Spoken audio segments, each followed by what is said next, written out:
안녕하십니까. 2024년 8월 7일 목요일에 들려드리는 이종훈의 HQ 시간입니다. HQ 다 아시죠? 이제 고품격 시사 프로그램을 지향하는 이종훈의 헤드쿼터 시간입니다.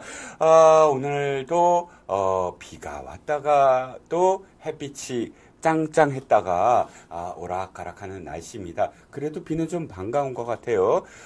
너무너무 더운 그런 습한 여름에 비가 쫙 내리니까 그래도 그 열기가 조금 수그러든 그런 모양새입니다. 이제 입추도 지났고 여름도 그의 여름은 너무 더웠어 하고 우리는 회고하게 될 날이 이제 며칠 안 남았을지도 모릅니다. 무더위에 건강 조심하시고 물도 많이 드시고, 근데 너무 에어컨 바람을 오래 쐬시는 것도 건강에 안 좋을 것 같습니다. 자, 8월 7일 오늘의 이종근의 HQ 첫 번째 시간은 아시아투데이가 오늘 어떤 것을 중심으로 해서 여러분들에게 기사를 올렸을까 하는 것들을 풀어나가겠습니다. 일면 톱 기사와 사설이 같은 내용입니다. 오늘의 일면 톱 아시아투데이 단독 기사입니다. 초유의 휴대폰 검열 임종용은 몰랐을까? 이 이야기는 바로 아시아투데이가 8월 5일자로 단독 기사를 냈죠. 정보 유출자 잡겠다고 휴대폰 검열, 우리금융 인권 침해 논란에 이어서 지금 우리은행에 관련돼서 수뇌부들은 과연 이것을 직접적으로 지시하지는 않았더라도 보고를 받지 않았을까 하는 의혹을 연달아서 제기한 겁니다. 8월 5일자 기사는 이거예요. 정보를 유출했다. 즉 블라인드 아시죠?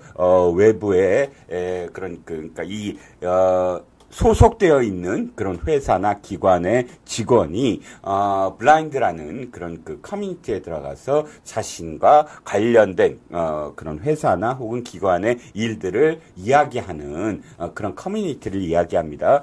그 커뮤니티에 뭔가 회사와 관련된 영업점 팀 운영 개선안이라고 해서 우리은행의 행내 보고서였던 것 같습니다. 직장인 익명 게시판에 이것을 올린 거예요.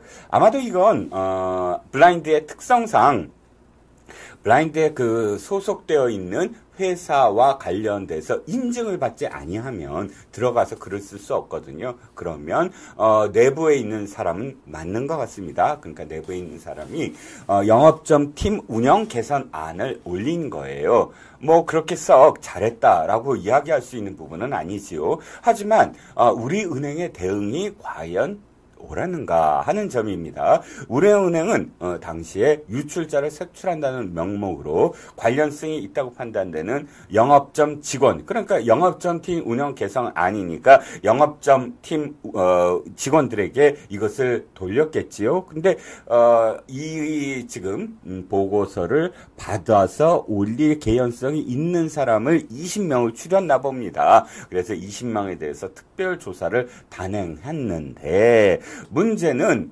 이들에게서 휴대폰을 제출받아서 검열을 했다는 겁니다. 사전에 동의서를 받았다라고 우리은행은 이야기하지만 그럼에도 불구하고 디지털 포렌식까지 강행했다고 기사에는 나와 있습니다. 그러면 우리가 알다시피 휴대폰에는 그 개인의 온갖 정보들과 온갖 사생활이 그대로 담겨져 있습니다.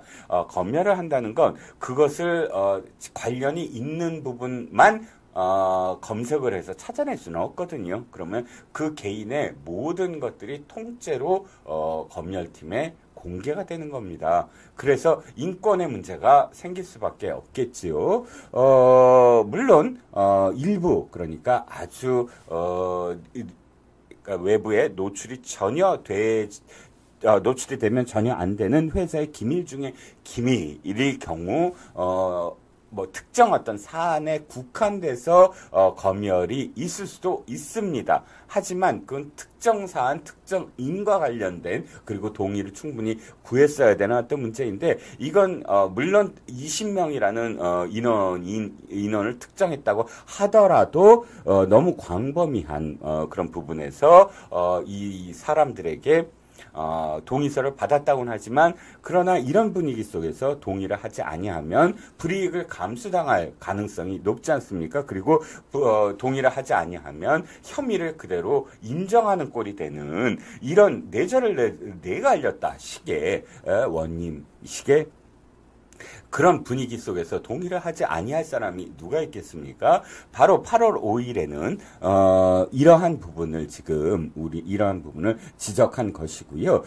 그런데 지금 오늘 일면에는 과연 이것과 관련된 이런 비인권적인 그런 그 내부의 어떤 그 조치와 관련돼서 과연 임종용 회장이 알았느냐? 직접적으로 뭐 지시를 내리거나 하지 않더라도 어디까지 이것을 보고받거나 혹은 인지했느냐에 대해서 묻고 있는 겁니다.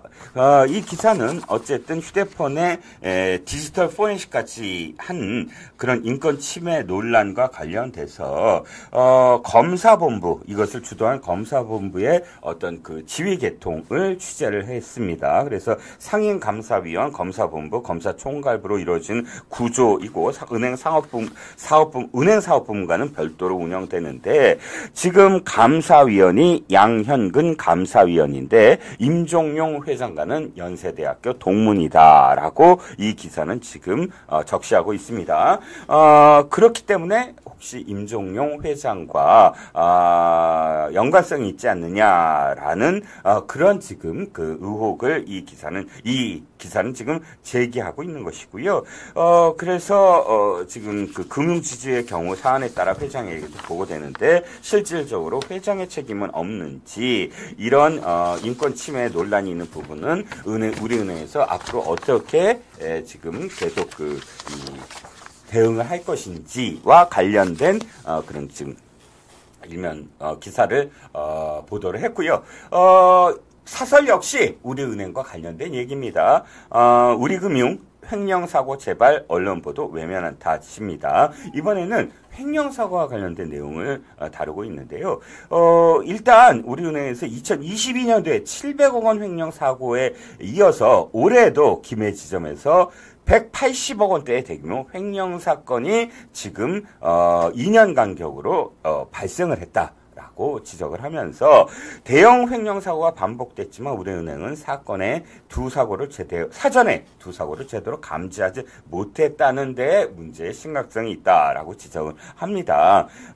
그래서 아시아투데이가 이미 지난해 700억 원대 횡령 사고에 대해서 집중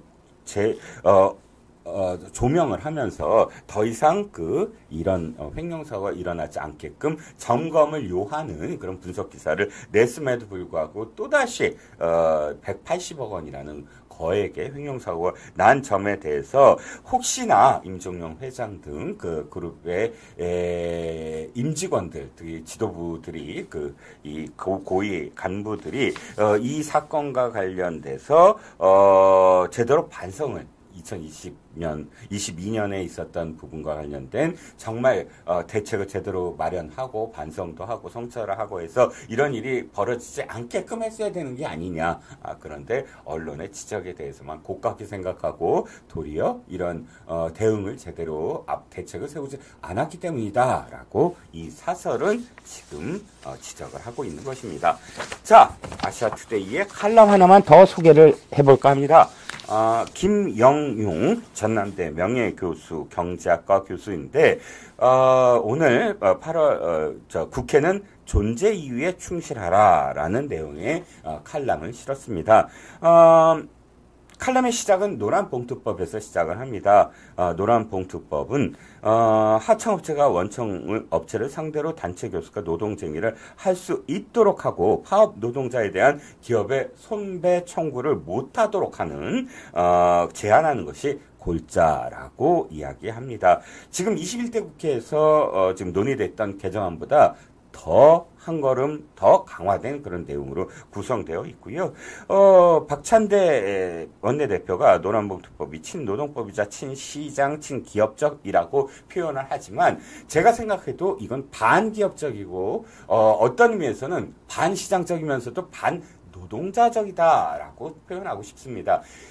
민주당을 비롯한 좌파들의 가장 큰 문제는 뭐냐면 선한 동기는 무조건 옳다는 거예요. 아니 이렇게 지금 선하게 노동자를 위해서 만든 법안이기 때문에 시장에서도 친시장적이고 궁극적으로는 친기업적이다 이렇게 표현하지만 거꾸로 반기업은 물론이거니와 반시장은 더 물론이거니와 이것이 궁극적으로는 노동자에게 해로운 그런 법안이 될 수밖에 없다는 겁니다. 이를테면 문재인 정부가 노동자들 그 최저임금을 받는 노동자들에게 최소한의 어떤 생활을 영위할 수 있게끔 해야 되지 않느냐.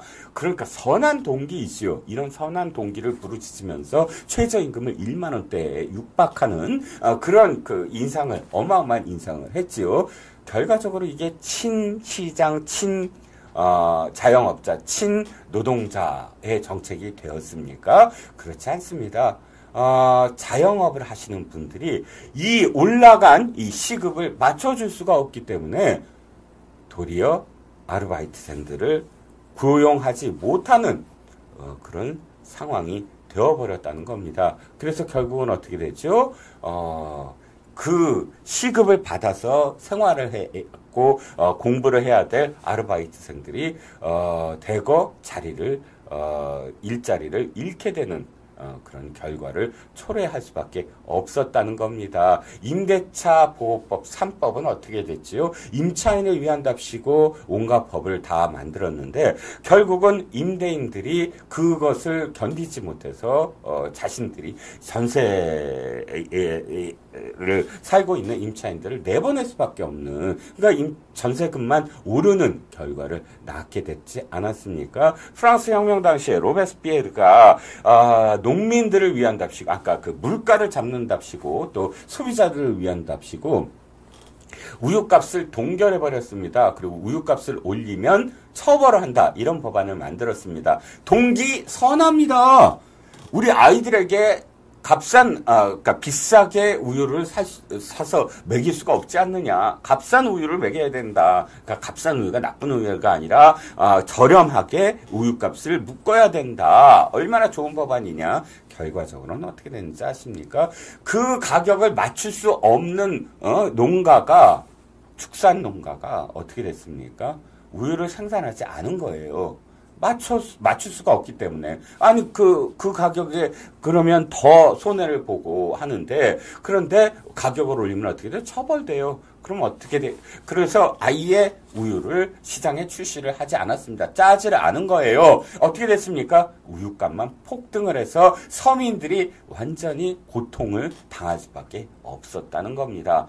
선한 동기가 선한 결과를 낳지 않는다. 진짜 선한 결과를 낳으려면 친시장, 시장에 맡겨야 된다라는 것이 이제 하이에크 쪽 주장입니다만, 어찌됐든 이게 어떻게 될까요? 원청과 하청의 어떤 문제는 사실상 노동 유연성과 관련이 있습니다. 노동 유연성을 확보하지 못한 상태에서 모든 하청업체들에게 원청의 노동자들과 똑같은 대우를 하겠다고 한다면 원청 업체들은 어떻게 되겠습니까? 이런 노동시장의 구조가 완전히 파괴될 거예요. 도급제가 파괴되고 벤더들이 파괴됩니다. 그리고 모든 물량을 또 줄일 거예요. 그래야 시장에서 견딜 수가 있거든요. 왜냐하면 그렇게 되지 않으면 현대자동차 같은 경우는 하청업체가 5,000개입니다. 5,000개 하청업체들의 노동자들과 현대자동차가 일일이 다 임금교섭과 단체교섭을 해야 된다라는 게 이 법의 결과입니다. 이게 가능하겠습니까? 그러니까 결국은 이 도급을 하는 1차 벤더, 2차 벤더가 무너지고 이 노동자들이 일자리를 잃게 되는 그런 결과를 낳게 된다는 겁니다. 이념으로 시장을 역행하려고 한다. 그것이 바로 국회가 지금 민주당이라는 그런 좌파 정당이 좌파 이념의 도구마로 경제를 난장판을 만들겠다라는 게 이 법이다라고 생각을 하고요. 그래서 김영용 교수는 이렇게 얘기합니다. 이성으로 알 수 있는 한계가 매우 제한적인 인간이 자신의 단기적 이익은 물론 자신도 의식하지 못하는 사회이익에 봉사하도록 유도하는 사유재산 제도를 침해하여 부의 창출을 방해함으로써 모두의 삶을 궁핍하게 만들려고 한다라는 거고요. 더불어서 노란봉투법만이 아닙니다. 민주당이 지금 농민들 표를 얻겠다고 만든 농가지원법 3개 역시 이게 농민들을 위한 법이 아니라 반농민적 결과를 낳을 것이다 라는 겁니다. 예를 들어서 양곡관리법이나 또는 속값 떨어져서 나을 수 장려금을 지급하는 한우법, 그 다음에 농수산물 가격 안정법, 양곡을 제외한 다른 농수산물입니다. 안정법, 이렇게 해서 양곡관리법까지 3법인데, 이거는 농가에 보조금을 지급하겠다, 무한정 지급하겠다는 정책이거든요. 어떻게 될까요? 이겁니다. 뭐냐면, 시장이 만약에 공급이 너무 많아서 가격이 떨어진다고 하면, 어떻게 됩니까? 그 상품을 다른 상품으로 대체할 겁니다. 농민들도 역시 시장에 맞추어서 자신들의 어떤 그 전략을 짜서 지속 가능한 수익이 나올 수 있는 그런 그 상품으로 고민을 하고, 그래서 시장에 적응하면서 시장에서 자신들의 수익을 창출할 기회를 줘야 되거든요. 그런데 한우가 만약 속값 떨어지면 바로 한우에 보조금 주고요. 축산 농가에 쌀의 값이 떨어지면 바로 양곡관리법으로 주고요. 그다음에 가두리 양측에서 생선값 떨어지면 바로 또 어민들에게 보조금을 지급하면 어떻게 되죠? 보조금에 취하게 됩니다. 시장 상관없습니다. 정부에서 돈 나옵니다. 의혹이 생길까요? 아니요. 열심히 어떤 시장에 맞춰서 시장을 공략하려는 그런 전략과 전술 같은 거 공부 안 해도 됩니다. 왜? 정부에서 계속 돈을 주니까요. 이런 보조금 정책이라는 것은 특정한 사안에서 특정한 시기로 특정한 대상을 한시적으로 할 때는 가능합니다. 하지만 이렇게 법을 딱 만들어서 계속 보조금을 퍼주면 보조금에 물들어서 보조금이 없어지면 스스로 시장에서 견딜 수 없는 그런 농민들과 어민들, 그런 그 민들을 양산하게 된다는 것입니다. 그러니까 이것이야말로 반농민적, 반어민적 법이라는 것입니다. 그러니까 이 김영용 교수는 이렇게 얘기합니다. 대한민국 사람들이 경계하고 비판해야 될 대상은 명백하다. 사람들이 지금까지의 착각에서 벗어나 현명해져야 한다는 것을 의미한다. 그 대상은 사람들의 물질적 삶을 풍요롭게 해주는 체제, 즉 사유재산을 바탕으로 운행되는 자본주의 경제체제가 아니라 선거에서 표를 얻기 위해 온갖 선한 명분으로 포장한 정책으로 사람들의 자유를 제한하고 삶을 퍽퍽하게 하는 정부라는 것이다. 지금은 특히 그 선봉에 서 있는 국회가 경계하고 비판해야 될 대상이다 라고 지금 지적을 하고 있습니다. 자, 오늘의 아시아투데이 일면 톱 기사와 사설과 칼럼까지 다루어 보았습니다. 이제 오늘의 첫 번째 이슈로 넘어가 보지요. 오늘 이 기사는 굉장히 충격적인 기사입니다. 탄핵, 그러니까 민주당이 말이죠. 윤석열 정부 들어서 출범 이후에 탄핵만 18번이었다고 합니다. 문재인 정부가 6번이었다고 하니 3배가 되어버리고요. 완전히 탄핵이 일상화되어버렸다라는 겁니다. 지금 노무현 때와 이명박 때 박근혜, 그다음 문재인, 그다음에 윤석열을 지금 비교했습니다. 각 정부에서 탄핵 발의가 얼마나 이루어졌는가였고요. 탄핵 관련해서 노무현 때도 노무현 대통령의 탄핵은 다 알려져 있는 사실이지만 검사 3명을 탄핵하려고 했습니다. 그런데 이때는 폐기가 됐고요. 그 다음에 MB 때는 대법관 신영철과 관련돼서 재판 개입을 했다는 의혹으로 탄핵을 하려다가 폐기가 됐고요. 박근혜 대통령 때는 박근혜 대통령 본인과 그 다음에 정종섭 행안부 장관 중리 위반으로 탄핵을 지금 하려고 했다가 박근혜 대통령은 통과가 되고 정종섭 장관은 폐기가 됐습니다. 자, 여기까지는 그래도 한 건씩이라고 치더라도 문재인 때는 홍남기, 추미애, 홍남기 3번이군요. 추미애 1번, 추미애 2번, 그 다음에 임성근 판사까지 모두 다 폐기나 부결됐다가 임성근 판사만 통과됐는데 그대로 각하돼버리죠. 각하라는 건 뭡니까? 요건이 되지 않는다. 어떻게 요건이 되지 않느냐? 바로 임성근 판사는 몸이 아파서 사표를 제출했거든요. 근데 정년퇴임하게 됐어요. 그러니까 직을 면하게 된 거 아닙니까? 바로 탄핵은 직을 내려놓게 만드는 거예요. 그런데 이미 그 목적이 달성됐으므로 탄핵을 할 이유가 없어진 거예요. 그러니까 헛방을 때린 거지요.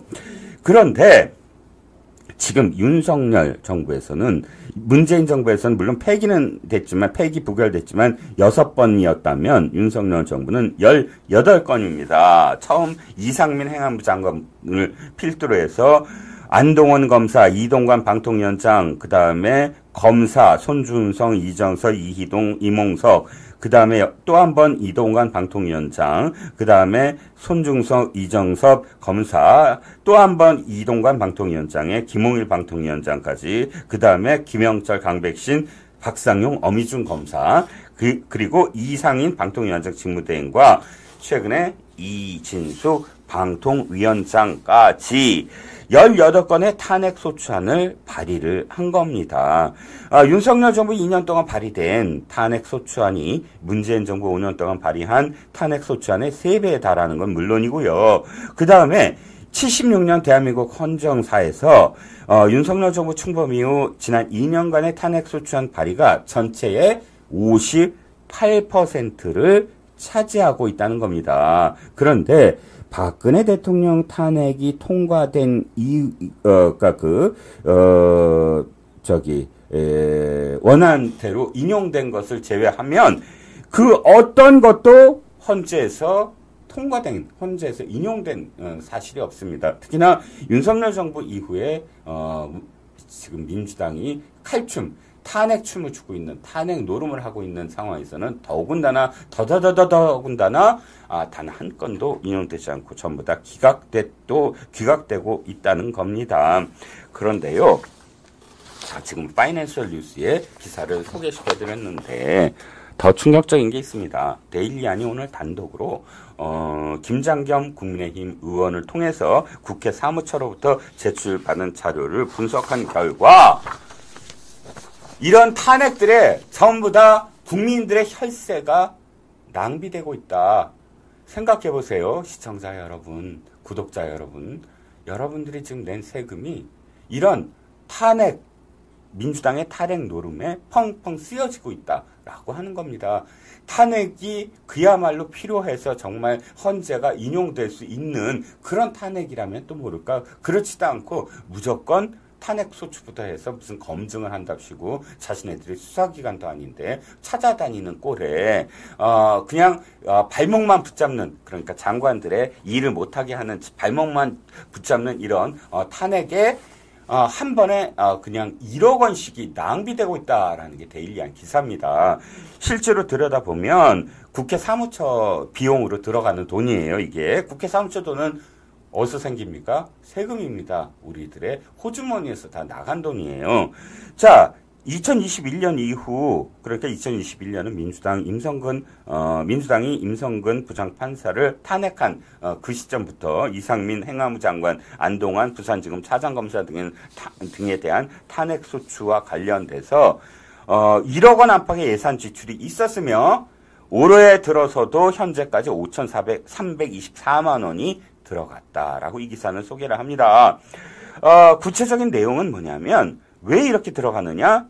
바로 변호사비예요. 그러니까 헌재에서 이것을 지금 결정을 내리려면 헌재도 역시 재판 정임으로 재판을 열어야 되잖아요. 그러면 검사 쪽, 그러니까 검사는 국회가 됩니다. 탄핵 소추를 했을 때 법사위원장이 검사 역할을 하게 되고요. 그 다음에 그런데 문제는 뭐냐면 본인이 직접 뭐 예를 들어 변호사 출신이면 해도 되지만 이게 정청래 같은 경우 정청래가 나가서 무슨 검사 역할을 한다? 상상이 가십니까? 불가능하겠죠. 권성동 법사위원장 이라면 또 모르지만 김도욱 법사위원장이라든지 그러니까 대행하게 됩니다. 어디에? 변호사.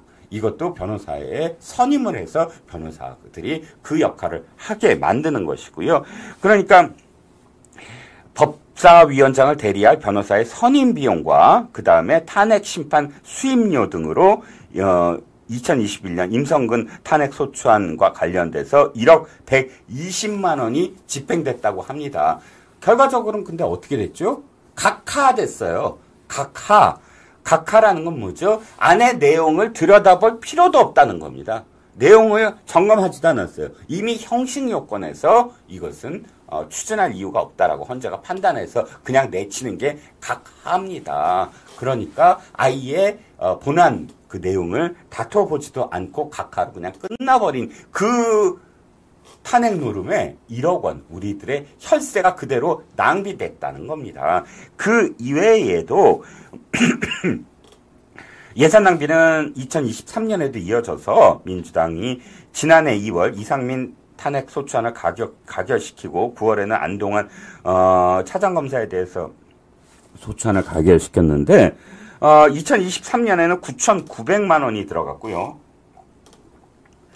올해에도 지금까지 5,324만 원이 지출되고 있다는 겁니다. 그러니까 지금 데일리안이 지적하는 건 이겁니다. 실제로 탄핵을 할 만큼의 위헌적이고 위법적인 사실이 전혀 없는데 그저 윤석열 정부의 발목을 붙잡고 제대로 국정 운영을 못하게 할 목적으로 헌재가 인용할 수 없음을 뻔히 알면서도 헌재가 기각하거나 각하시킬 것을 뻔히 알면서도 이렇게 탄핵을 추진해서 우리들의 세금을 몇 억씩 낭비시킨다는 겁니다. 그런데 앞으로도 더 어마어마하게 남아있지 않습니까? 4명의 검사들 지금 탄핵하겠다는 것이고요. 그 다음에 이재명의 재판관들, 그러니까 이재명을 지금 선고를 내린 판사나 선고를 내릴 판사들에게 압박을 넣거나 또는 복수를 하기 위해서 판사들을 지금 탄핵을 하겠다라고 공언하고 있으므로 우리들의 호주머니에서 앞으로 쏟아질 그런 돈들은 빼낼 돈들은 어마어마하게 더 많을 수밖에 없다는 겁니다.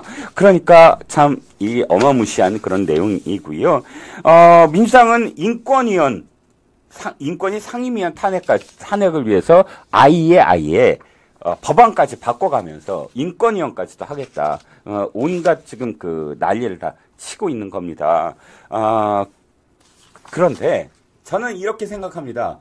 오늘 이 기사를 보면서 정말 충격을 받았습니다. 우리의 세금으로 이렇게 탄핵 노름을 열중하고 있는 민주당을 그대로 놔둬야 되는가? 우리의 세금이 그대로 저렇게 쓰이는 것을 우리가 그냥 반감만 하고 있어야 되는가? 그렇지 않습니다. 세금이야말로 근대를 연 동기입니다. 그러니까 국회가 왜 만들어졌습니까? 영국에서 몇백 년 전에 국회가 만들어진 것도 세금 문제였습니다. 세금을 내는 곳에 우리의 대표가 있어야 된다. 왜? 우리의 국민의 대표가 있어서 세금을 매기는 왕이나 세금을 매기는 정부에 대해서 너네들 왜 이 세금을 매기느냐? 그리고 왜 이 세금, 어떻게 이 세금을 쓰고 있느냐를 검증하고 견제하고 검증하라. 라는 뜻으로 국회가 생겨났고 의원들이 국민들을 대신해서 그것을 점검하는 것입니다. 세금이 있는 곳에 국민의 대리인이 있어야 된다는 것이고요. 다시 이 일로 돌아오면, 근데 그 국민의 대리인이라는 자들이 세금을 이렇게 펑펑 낭비한다? 그렇다면 우리의 세금이 잘못 쓰였다라고 한다면 국민 소환을 하거나 해서 의원들을 응징하거나 아니면 최소한 저는 이 법안이 만들어져야 된다고 생각합니다. 어떤 법안이요? 바로 검사들도요, 피의자를 기소를 했는데, 만약에 재판에서 무죄가 났다, 형사소송에서 무죄가 났다고 한다면, 검사들은 사실상 그 무죄 선고받은 재판 결과를 인사고과에 반영을 합니다. 그러니까 엄중하게 기소를 하라 이겁니다. 그냥, 설렁설렁 기소를 하면 안 된다. 왜? 이건 인권에 대한 문제이잖아요.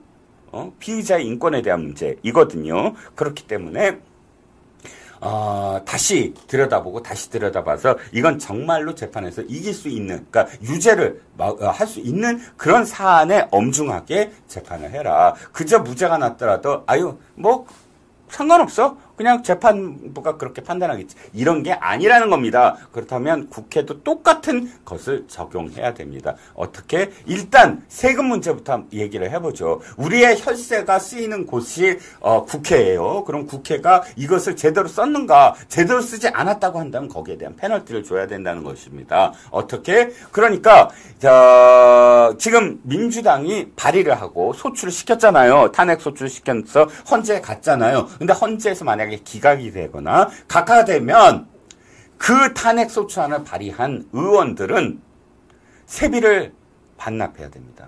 그 세비만큼 거기에 들어간 이 수임료와 그다음에 그 변호사비와 관련돼서 당연히 세금이 들어간 것만큼 세비해서 그 세금을 충당을 해야 된다. 국민들은 그렇게 이재명의 방탄을 위한 이 탄핵 노름에 우리들의 돈이 쓰이는 것을 용납할 수가 없다라고 목소리를 높이고 그 법안이 통과되도록 해야 된다는 겁니다. 그래서 이렇게 난장판 한 정부의 발목을 붙잡고 그리고 또 이재명의 앞으로의 사법 리스크를 회피하려고 하는 사법부를 압박하려고 하는 그런 탄핵 노름을 중지시킬 수 있는 그런 방안을 떳떳하게 제도로 만들어서 더 이상 난장판 칼춤을 추지 않도록 만들어야 된다라고 생각을 합니다. 여러분들은 어떻게 생각하시는지요? 세비 10배 물어야 됩니다. 부산 사나이 북이 갈매기라고 쓰셨죠? 예, 맞습니다. 저도 그렇게 생각을 합니다. 그러니까 이 이야기 동의하신다면 여러분들도 많이 이 주장에 대해서 많이 동감을 해주시고 좋아요도 좀 눌러주시고 또 구독도 눌러주시기를 부탁드립니다. 많은 분들이 또 이렇게 들어와 주셨네요. 프랑스와 조스카님 늘 들어와 주셔서 감사합니다. 막시밀리앙 르베스피에르 말씀에 망나니 피를 못 봐 환장했던 루이 생쥐스트 추가합니다. 라고 해주셨고요. 정주영 남이님 정주영 회장의 유명한 말이 있잖아요. 내 돈이면 그렇게 쓰겠냐? 맞습니다. 그게 자기들 돈이 아니고 세금이니까 국민들 돈이니까 국민들 돈을 뺏어다가 이재명 방탄에 쓰고 있다라는 겁니다. 정말로 말이 안 되는 그런 지금 상황으로 치닫고 있다는 겁니다. 그런데 이자들이 왜 이렇게 탄핵 노름에 지금 칼춤을 추고 있을까요? 노리는 게 있었습니다. 바로 헌재를 마비시키려는 의도가 벌써 보인다는 겁니다. 왜냐하면 10월 달에는 헌법재판소 9명의 재판관 중에 3명의 임기가 끝나는 달입니다. 10월 달. 이종석 재판관, 이영진 재판관, 김기영 재판관 이 세 분의 헌법재판관이 10월 17일에 동시에 임기가 끝나게 됩니다. 그러면 왜 지금 헌재를 걱정해야 되나요? 새로운 사람들 전부 다 임명하면 되잖아요. 맞습니다만 아시다시피 헌법재판소는 대통령이 지명을 하는 사람들과 대법원장이 지명하는 사람들과 국회에서 추천하는 사람들, 국회 지명 이렇게 세 파트로 나눠져 있습니다. 그런데 이종석, 이영진, 김기영 이 세 분은 국회 추천이거든, 국회 지명이거든요. 원래 국회 지명은 이 여당목 하나, 그 다음에 여당 추천 하나, 야당 추천 하나, 여야 합의 하나 이렇게 3인이라고 관례적으로 되어 있지 절차 규정은 없어요. 그러다 보니까 만약에 민주당이 목리를 부리면 이 세 사람의 자리는 공석이 되어버립니다. 그러면 어떻게 될까요? 9명 중에 3명이 빠지면 6명입니다. 헌재가 만약에 어떠한 안건을 두고 지금 심의를 하려고 한다면 최소한 7명이 있어야만 합니다. 그런데 어떻게 되죠? 6명이면 심의조차 할 수 없습니다. 아무것도 헌재에서 할 수 없습니다. 즉 정부도 지금 그 탄핵 소추를 통해서 발목을 붙잡고 아무것도 못하게 하는 것과 마찬가지로 헌법재판관의 3명의 자리를 메워주지 않음으로써 헌법재판소 역시 아무것도 못하게 하려는 겁니다. 그러면 어떻게 됩니까? 무한정 탄핵을 한 사람들은 헌재의 결정을 받지 못하고 그대로 직무정지된 상태가 계속된다는 겁니다. 그러면 자, 정치보복을 하겠다. 우리 완소 이재명 우리 대표를 지금 괴롭혔던 그런 검사들, 판사들 전부 직무정지시켜서 오래오래 일 못하게 만들어버린다. 이진숙 방통위원장을 지금 헌재로 해서 이 기각을 해갖고 아까 기각을 받은 다음에 계속 하게 만들어 두고 볼 수 없지. 이진숙 영원히 직무정지 시킬 거야 하는 생각으로 헌재의 3명을 새로 선임하지 않는다. 이럴 가능성도 있다는 겁니다. 실제로 그런 예가 있긴 있었어요. 2018년 국민의힘의 전신인 자유한국당이 민주당 추천을 받은 김기영 후보자의 정치 편향을 문제 삼자 국회목 재판관 3위에 대한 표결이 미뤄지면서 35일간이나 공전을 한 그런 그 상황이 있었습니다. 그러므로 아마도 어떤 꼬투리를 잡으면서 민주당이 10월부터 헌법재판소를 마비시킬 가능성이 대단히 농후하다는 겁니다. 그러니까 뉴데일리 제목을 한번 보시죠. 10월 헌재 마비설, 이재명 사수를 위해서 국가사법보호로까지 식물로 만들려 하느냐라고 제목을 달았습니다.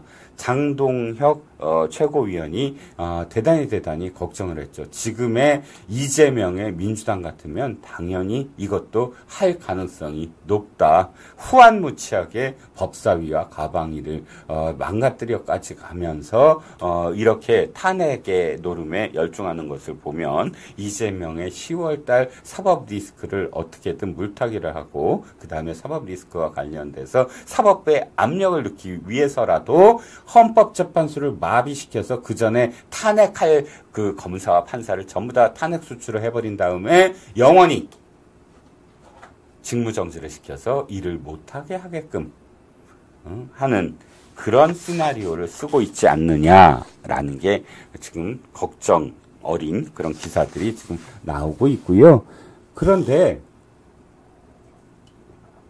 이렇게 탄핵 노름에 국민들의 그 세금을 낭비하고 이재명을 사수만 하려는 민주당이 온전하게 국민들의 지지를 받을 수 있겠습니까? 아닙니다. 오늘 민주당은 충격이었을 겁니다. NBS 전국 지표조사 4개 여론조사 기관이 돌아가면서 지금 실시하는 엠브레인 퍼블릭, 케이스트 리서치, 코리아 리서치, 한국 리서치가 지난 5일부터 7일까지 전국 만 18세 이상 남녀 1,001명을 대상으로 실시한 여론조사에 따르면 더불어민주당의 정당 지지도가 올해 들어 최저치를 기록했다는 겁니다. 29%로, 아니, 그건 윤석열 대통령이고요. 올해 1월 2주 차에 MBS에서 최고치였어요, 민주당이. 33%였는데, 지금 엄청 떨어졌다는 거고요. 24%를 기록했으니까 올해 1월 대비 장장 9%포인트가 떨어진 것이 됐습니다. 20%대에 완전히 머물렀고 이제 20% 초반대까지 무너질 가능성이 높아지고 있다는 겁니다. 무엇을 뜻하지요? 자기네들은 지금 국민들이 전부 다 이 탄핵을 열망한다는 등 그런 헛소리를 삐약삐약 하지만 결과적으로는 국민들은 이제 탄핵 노론 그만해라. 민생은 죽어가고 있고 경제는 엉망인데 정부의 발목을 붙잡고 이렇게 탄핵 노름에 열중하는 이재명과 그의 민주당을 이제는 더 이상 좌시할 수 없다라고 생각하는 것이 바로 지지율로 투영이 됐다라고 생각을 합니다. 그런데 뭐 이런 결과에 대해서 뭐 솔직히 말씀을 드리면 민주당이 눈 하나 깜짝하겠습니까? 이런 생각도 듭니다. 그저 이들은 이재명을 사수하기에만 급급하고 이재명의 리스크, 10월 리스크를 어떻게 잘 통과하느냐 이것만 지금 생각을 하고 있기 때문에 이런 지지율 하락이 대수겠느냐라고 생각을 할 텐데 그런데 사실 그렇지 않습니다. MBS 여론조사가 왜 지금 사실 화제가 되고 있냐면 지금 어제 오늘 민주당은 정말 스텝도 꼬이고 온갖 비판에 이 지도력 부재와 리더십 부재를 그대로 노정시킨 그런 지금 상황이거든요. 여기에 빵 하고 지지율 하락 기사까지 나간 겁니다. 아시다시피 금투세와 관련해서 엄청나게 지금 욕을 먹고 있습니다. 일단 이재명은 지금 후보에 불과하긴 하지만 금투세와 관련해서 완화해야 된다라고 목소리를 냈는데 진성준이라는 정책위 의장에 불과한 자가 정면으로 사실은 반박을 하고 있는 거예요. 아니다. 그것은 안 된, 금투세는 이번에 꼭 해야 된다. 라고 주장을 하는 겁니다. 어떤 거죠? 바로 586들의 도그마. 아까 로베스피에르가, 우유값 내려야 돼! 라고 주장하는 거랑 똑같습니다. 우유값 올리는 농민들은 다 기요틴에 목을 잘라버릴 거야 라고 하는 것과 똑같은 동기, 선한 명분 운운하면서 지금 금투세를 이렇게 얘기합니다. 아이고, 그것은 5%도 안 되는 일부 부자들에 해당되는 건데 아니 95%의 개미들한테는 전혀 해당되지 않아. 그러니까 그 부자들한테 돈 뺏는 게 뭐가 문제야 세금을 부과하는 게 라고 주장을 하죠. 그들의 머릿속에는 부자 돈 뺏는다는 것 이것이 마치 로빈후드라고 자신들을 생각을 하면서 그것이야말로 친노동자, 친농민, 친민중, 친서민 정책인 양 호도하고 그 결과와 과정에 대해서 왜곡되고 그리고 굉장히 이 난맥상을 이룰 수밖에 없는 것에 대해서 외면하고 자신들의 어떤 도그마만 부르짖으면 된다라는 식의 맹종주의를 지금 보여주고 있는데 문제는 이겁니다. 그것 때문에 지금 개미 투자자들이 완전히 폭발을 했지요. 그러면서 도리어 이것은 부자 감세다. 야, 부자들한테 세금을 빼앗는다고 하면서 결과적으로는 부자 감세다. 왜? 사모펀드가 49%에서 25%로 세율이 낮아지는 결과가 나온다는 거예요. 사모펀드야말로 순수하게 정말 개미들이 들어가는 게 아니고 진짜 부자들이 들어가는 알부자들이 들어가는 그런 이 투자 방식입니다. 그런데 도리어 이 금투세 때문에 사모펀드만를 하는 사람들만 논았다라고 이야기하고 있고요. 더군다나 이 금투세를 만약에 시행을 한다 그러면 외국인 투자자를 비롯해서 많은 그 해당되는 사람들이 나 그럼 한국 투자 안 해.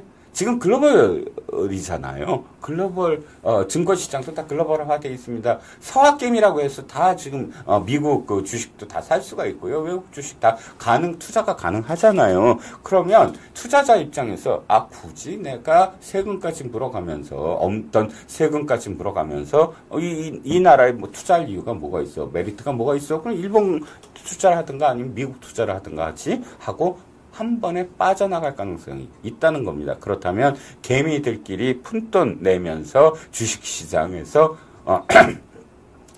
그런 꿈을, 주식에 대한 꿈을 키워나갈 수가 있을까요? 그러니까 개미 투자자들이 지금 진성준의 블로그에 들어가서 몇천 개의 댓글을 달면서 25만 원 같은 소리 하지 말고 금투세나 폐지해라고 질타를 하는 것입니다.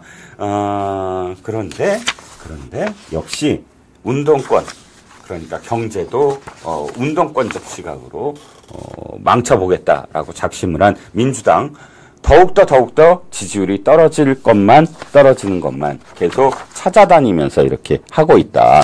이런 와중, 그리고 또 호남에서 투표율도 낮아지고 지지율 떨어지고, 이렇게 총체적으로 민주당의 리더십이 부재하고, 민주당의 전략도 부재하고, 민주당의 난맥상이 그대로 드러나는 그런 지금 어제 오늘을 계속 지켜보고 계시는 겁니다. 자, 오늘의 이슈 두 번째로 넘어가겠습니다. 오늘 이슈 두 번째는요, 조선일보 오늘 일면 톱 기사를 제가 갖고 왔습니다. 대단히 눈길이 가는 기사였기 때문입니다. 바로 MZ 세대들이라고 불리는 1020 세대, 30까지 포함을 해서 이 10에서 30까지의 세대, MZ 세대가 바로 이병철, 정주영, 구인회, 박태준, 이런 우리나라의 1세대 창업가들에게 지대한 관심을 보이고 또 그들을 공부하려 하고 있다라는 내용입니다. 어떤 점에서 그것을 알 수 있느냐? 조선일보는 1세대 창업가와 관련된 쇼츠 영상들을 전부 다 들여다봤습니다. 조회수를 봤더니 소개시켜 드릴게요. 새벽 3시에 시작하는 정주영 회장과의 아침이라는 제목이 320만 회를 기록했습니다. 이병철 회장이 73세에 던진 승부수 반도체라는 쇼츠는 274만 명을 기록했고요. 4만 건을 기록했고요. 그 다음에 국산 자동차를 만들겠다 선언하는 정주영 회장이라는 쇼츠는 243만 조회수, 이병철 회장의 CJ 설탕 공장 만들기는 168만 조회수, 그 다음에 이병철 회장은 일주일을 어떻게 보낼까는 121만, 현대아파트의 탄생 84만, 덩샤오핑이 영입하려 했던 박태준 66만, 금성사 구인의 라디오와 TV의 시대를 열다는 27만 등 우리나라의 정말 영웅적인 그런 그 기업가들, 이 정말 어려움을 헤쳐나가고 완전히 무에서 유를 창조한 그런 기업가들의 관련된 스토리를 담아낸 쇼츠를 이렇게 MZ세대들이 수백만 건의 조회수를 기록하면서 들여다보고 있다는 것이지요. 아시지요? 이 내용들 대부분 지금 아시아투데이의 구독자 여러분들 정도라면 기억하고 있는 세대에도 많이 있으실 거로 생각을 합니다. 이를테면 사우디에서 12억 달러짜리 주벨 항만공사를 수주한 일화, 그 다음에 새벽에 일어나 그날 할 일을 꼭 메모했던 이병철 회장의 습관, 이런 이 1세대들의 그런 습관들, 그리고 창업기들을 정말 쇼츠를 통해서 열심히 보고 있다라는 것인데, 단순히 쇼츠만 들여다봤느냐? 그러지 않다라는 겁니다. 원래 정경련은 옛날 이름이죠. 참, 한국경제인협회가 정경련 시절부터 이렇게 20대에게 우리나라 대기업 창업자들에 대한 그런 이 일화들을 교육을 시킵니다. 그러니까 자원, 아까 그 공부를 하고 싶다라는 사람들을 받아서, 학생들을 받아서 몇 주에 걸쳐서 이러이러한 그런 우리나라의 그런 이 창업기들이 있다. 라고 그 자료를 통해서 교육하는 같이 공부하는 그런 모임이 있는데 사실 저도 당시에 이제 그 정경련 시절에 제가 이제 현장의 데스크일 때 같이 손을 잡고 모집을 하면서 그 프로그램을 기획해 본 적이 있어요. 그런데 그 당시만 하더라도 노무현 정권, 김대중 정권, 문재인 정권 뭐 이런 데서는 정말 반기업 정서를 퍼뜨렸기 때문에 학생들이 잘 오지 않았습니다. 그리고 당시 학생들이 열광했던 건 새로운 창업자들 뭐 카카오의 김범수랄지 뭐 넥슨이랄지 뭐 네이버랄지 이혜진이랄지 뭐 그다음에 한글 컴퓨터랄지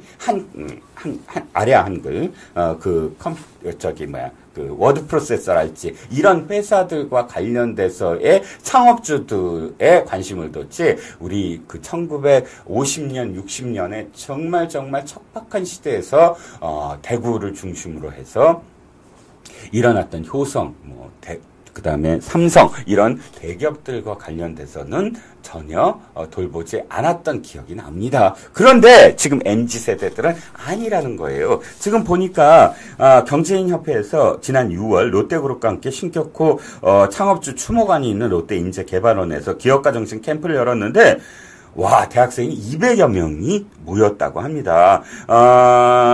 학생들은 신격호 회장이 일본 집무실에 한국 농촌 풍경 그림을 걸어놓고 늘 고국을 떠올리며 사업을 이룬 이야기 등의 큰 호응을 벌였다라고 이 기사는 전하고요. 김영은 한경협 경제교육팀장이 기성세대들은 1세대 기업가들에게 정경유착 같은 단어부터 떠올리지만 오히려 이 MZ세대 젊은 세대들은 무에서 유를 창조한 1세대 기업가의 영화보다 더 영화 같은 이야기에 크게 감동하고 있다라고 기사에서 소개하고 있습니다. SK그룹 역시 지난 4월에 경기 수원 최종건 창업회장과 최종현 선대회장의 생가에 문을 연 SK 고택에 MZ세대들의 방문이 이어지고 있다라는 그런 내용도 여기 소개하고 있습니다.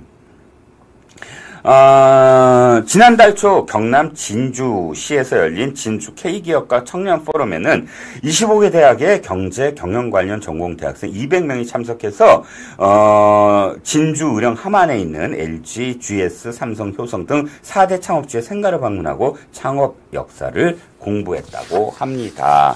물론 우리 때는 창업하겠다라는 그런 열정을 가진 제20대 사람들이 그렇게 많지는 않았어요. 그때는 그야말로 대기업 가는 게 꿈이었고 그런데 지금은 젊은 세대가 많은 수의 젊은 세대가 창업의 꿈을 갖고 스타트업에 뛰어들고 그다음에 유니콘 기업이 되는 꿈을 꾸지 않았습니까? 이렇게 도전 정신이 아주 충만한 MZ세대들에게 있어서 무에서 유를 창조한 이런 1세대 창업자들을 공부하는 건 어찌 보면 너무 당연한 그런 결과가 아닐까라고 생각을 하는데 문제는 이겁니다. 조선일보 역시 조선일보입니다. 또 다른 기사가 있어요. 미국과 일본과 우리나라의 차이점이 있습니다. 미국과 일본에는 있는데 우리나라에는 없는 것이 있습니다. 바로 교과서에 기업가에 대한 내용을 싣느냐 안 싣느냐에 있는 것입니다. 우리나라는 없어요. 하지만 미국과 일본은 교과서에 그 나라를 정말 지탱해 준 아주 근간이 된 영웅적 그런 그 기업가들을 다 어떻게 창업을 했고 어떤 방식으로 기업을 이끌었나를 교과서에 넣는다는 것입니다. 일본 문무과학성의 교과서를 검증받기 위해 제출한 내용을 보면 이렇게 합니다. 고등학생 대상 비즈니스 매니지먼트 교과서에는 시부자와 H의 이념과 기업의 발전, 이와사키 야타로의 이념과 기업의 발전, 메이지 시대를 대표하는 두 명의 경영 챕터가 18페이지에서 22페이지에 걸쳐서 기술되어 있는데 바로 일본 자본주의 아버지라든지 또는 여러분도 아시다시피 미쓰비시 그룹을 창업한 사람이라든지 또는 일본에서 벤처 투자자로서 기업을 500곳이나 세운 인물이라든지 이런 사람들과 관련된 이야기들을 다 담아낸다는 거예요. 미국도 마찬가지입니다. 9학년에서 12학년 우리로 봤을 때 중학생 정도에 해당되는 그런 미국인 역사의 라는 그런 교과서를 보면 산업 부흥기 그 대목에 철광한 카네기라든지 또는 JP 모건을 세운 존 피어폰 모건, 그 다음에 석유왕 존 록펠러 등이 사업을 어떻게 시작했고 부흥시켰는지 뭐 이렇게 소개했는데, 물론 그 안에는 단점도 똑같이 공과 과도 포함시켰다는 거예요. 바로 지금 말씀드린 이 세대의 이 철광왕이라든지 또는 이 금융왕이라든지 이런 사람들은 사실상 당시에 독점적 지위를 누렸거든요. 이 독점의 폐해에 대해서도 경제적, 사회적 문제를 야기했다라는 그런 구절로서 과도 역시 똑같이 다뤘다라는 것입니다. 그런데 우리나라의 교과서에는 정주영, 이병철, 박태준, 신격호 이런 사람들은 전혀 담겨 있지 않다는 것입니다.